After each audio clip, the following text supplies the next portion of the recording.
याद है, मतलब सामने नहीं, वो थोड़ा रिमेम्बर करना पड़ता है। चलिए देखते हैं।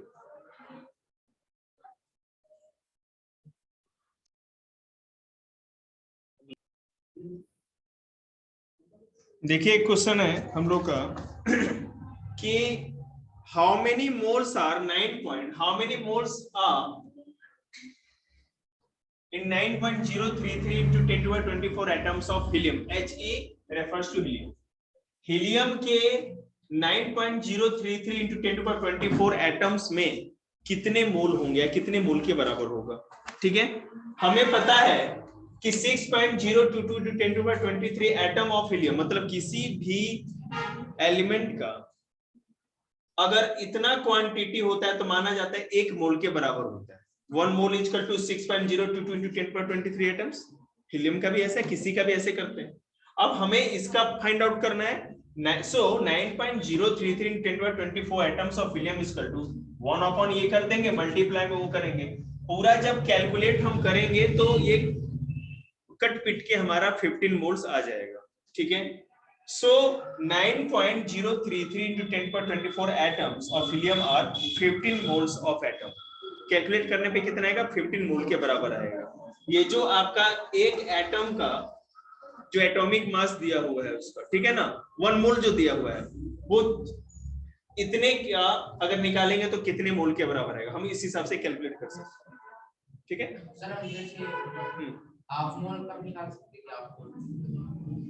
हाफ मोल बेटा फिर आपको है ना इसको हाफ करना पड़ेगा, इसका जो हाफ होगा वो हाफ मोल हो जाएगा। इस तरह का कैलकुलेशन नहीं किया जाता है लगभग, ठीक है ना, आप लोगों की क्लासेज में तो अभी नहीं मेरे को लगता होगा, इसलिए क्योंकि बहुत ज्यादा लेंदी हो जाएगा। 1 मोल इसलिए रखा गया है कि आपको कैलकुलेशन में कभी दिक्कत ना।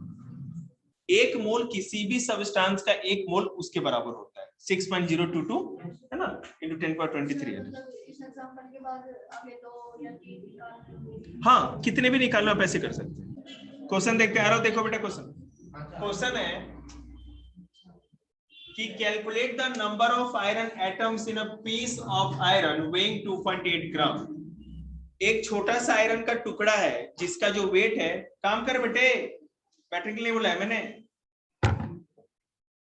जमराज के है ना टोली में आ गई तू।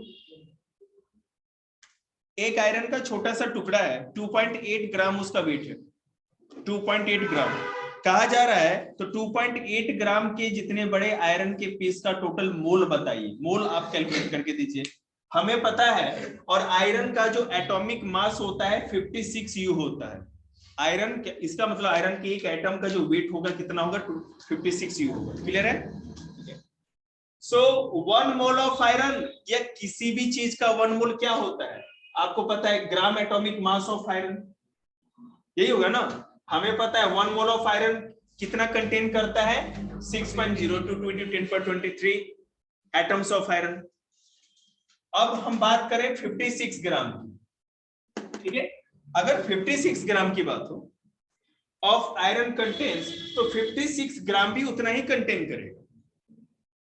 मेरी बात समझिए, हम किसी भी एटम का, किसी भी एलिमेंट का एटॉमिक मास किसमें मेजर करते हैं? ग्राम मॉलिक्यूलर मास में, ग्राम में तो करते हैं। मेरे कहने का मतलब है कि अगर आयरन के एक एटम का एटॉमिक मास 56 U है, मतलब 56 ग्राम है। किसी भी एलिमेंट की एक एटम का जो एटॉमिक मास होगा उसके मोल के बराबर होता है, और उसका मोल किसके बराबर होता है? 6.022 into 10 to the 23 एटम्स। तो मतलब ये जो 1 मोल के बराबर होगा तो 56 ग्राम जो होगा इसके बराबर होगा। एक एटॉमिक मास 1 मोल के बराबर ही होगा, दोनों चीज बराबर है, तो 56 ग्राम और ये दोनों बराबर है।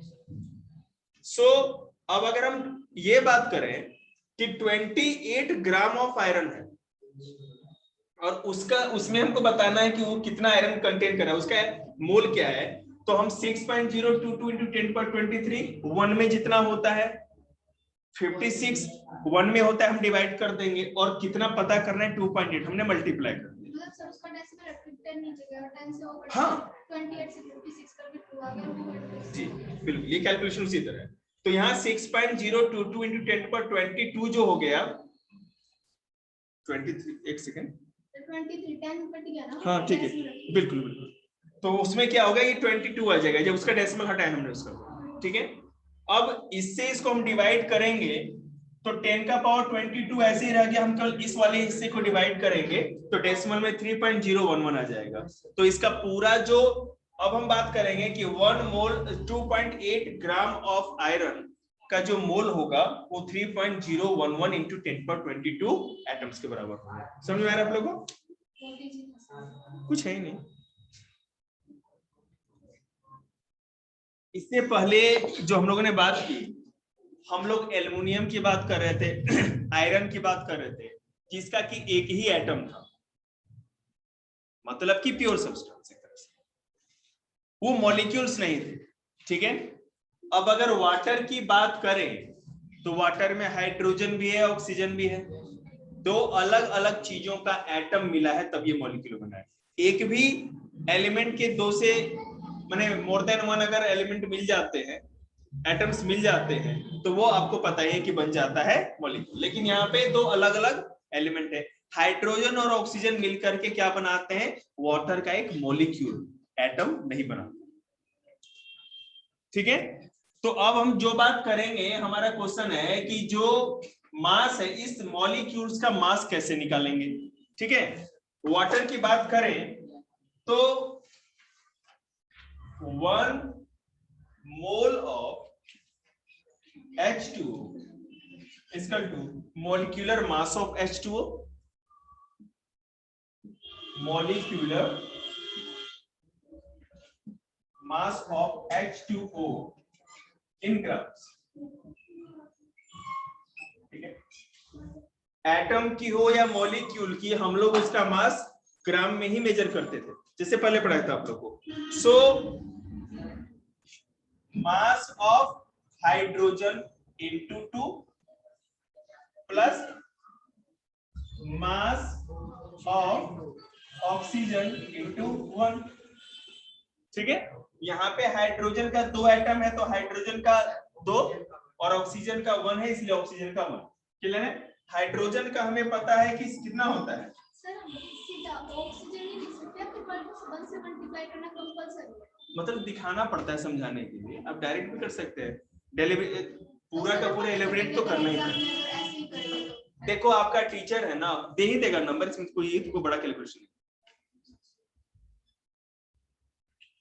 है।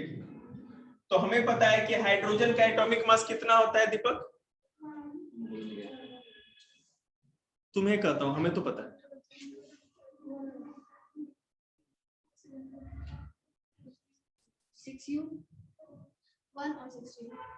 अरे वो मत बोलो, हाइड्रोजन का एटॉमिक मास कितना होता है? 1 होता है, तो यहाँ 1 हो गया, इसको 2 से मल्टीप्लाई कर देंगे। ठीक है, उसका एटॉमिक नंबर 1 ही होता है हाइड्रोजन। और मास ऑफ ऑक्सीजन वो कितना होता है? 16 होता है, तो 16 इंटू 1। अब बेटा 2 प्लस 16 इंटू 1 16 इक्वल टू 18 ग्राम हो जाएगा, 18 ग्राम। कैलकुलेशन खत्म, सिंपल है। अगर मॉलिक्यूल का होगा तो एक एटम का इधर कैलकुलेट कर लेंगे और दूसरे का उधर करके पीछे प्लस लगा के उसको कैलकुलेट कर देंगे, हो गया काम। मॉलिक्यूलर मास इस तरह निकलेगा। आरो समझ में नहीं आएगा तो बोलना बेटे।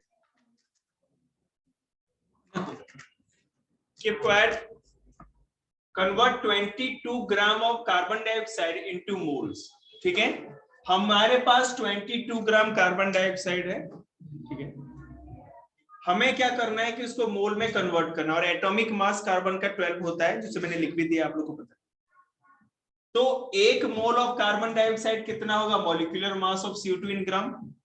जो उसका मॉलिक्यूलर मास होगा, CO2 क्या है आपको पता है ना कि एक मॉलिक्यूल है, कोई एटम नहीं है, क्योंकि कार्बन ऑक्सीजन दो अलग अलग एटम के मिलने से बना।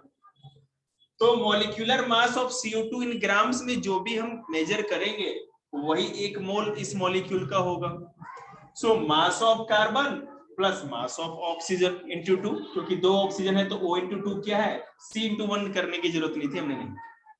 कार्बन का एटॉमिक मास 12 है और ऑक्सीजन का 16 है। ऑक्सीजन को 2 से मल्टीप्लाई करेंगे क्योंकि ऑक्सीजन के यहाँ 2 एटम। अब 12 प्लस ये कर दिया हमने 44 ग्राम। ये तो समझ में आ गया आपको कि 1 मोल जो होगा CO2 वो कितने मॉलिक्यूल्स के बराबर होगा, मॉलिक्यूलर मास उसका 44 ग्राम होगा, ये पता चल गया। तो अब हम कहेंगे ये केवल 1 मोल ऑफ CO2 था, तो 22 ग्राम ऑफ मोल जो है CO2 का, उसका कैसे कैलकुलेट करेंगे, तो 1 का जितना है 1/44 और कितने का करना है 22 का मल्टीपल 1/2 आ गया, डिवाइड करेंगे तो 0.5 मोल आ जाएगा। क्लियर है, कोई दिक्कत नहीं। आज इतना ही, आप लोग घर की ओर प्रस्थान कर सकते हैं।